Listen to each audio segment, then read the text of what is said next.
किसी भी इंतखाब से पहले मुगल बादशाह हो या मुस्लिम मुजाहिदीन आजादी का तस्करा न हो, ऐसा मुमकिन नहीं।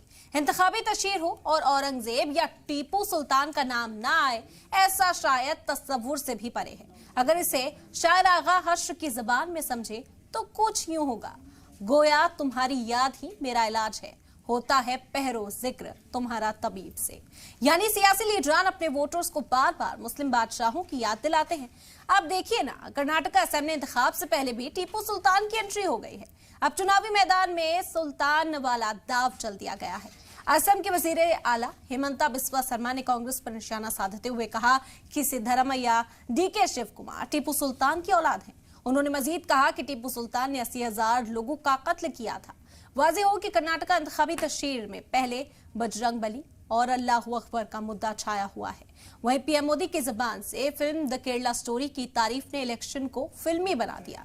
ऐसे में सियासी लीडरान हकीकी और बुनियादी मसाइल पर बात करने से गुरेज कर रहे हैं।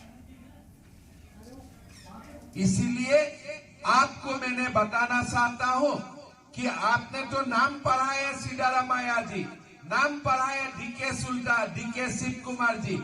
एक्चुअली ये सारे लोग टीपू सुल्तान की ही वंश है, बाकी कुछ नहीं है।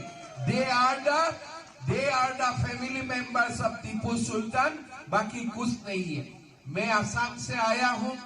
मेरा असम में 17 टाइम्स मुगल हमको अटैक किया था, लेकिन मुगल कुड नॉट डिफीट अस। हम अनडिफीटेड रहा। और आज यहाँ आके मैं ये पवित्र भूमि को नमन करता हूँ। किस लिए?